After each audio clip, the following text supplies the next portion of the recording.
మథుర నగరంలో ఒక భయంకరమైన రాత్రి. కంసుడి భయం రాజ్యమంతా కమ్ముకుంది. దేవకి మరియు వసుదేవుడు కారాగారంలో బంధింపబడి ఉన్నారు.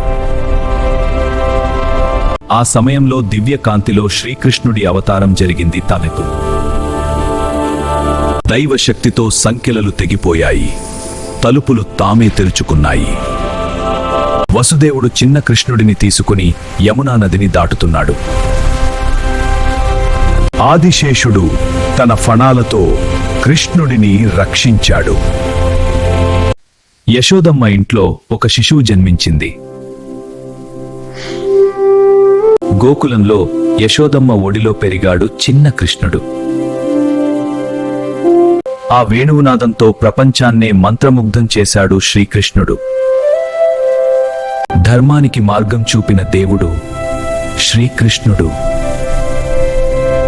ఈ వీడియో నచ్చితే లైక్ చేయండి, మీ ఫ్రెండ్స్ తో షేర్ చేయండి. ఇలాంటి మరిన్ని కథల కోసం ఛానల్ ను సబ్స్క్రైబ్ చేయండి.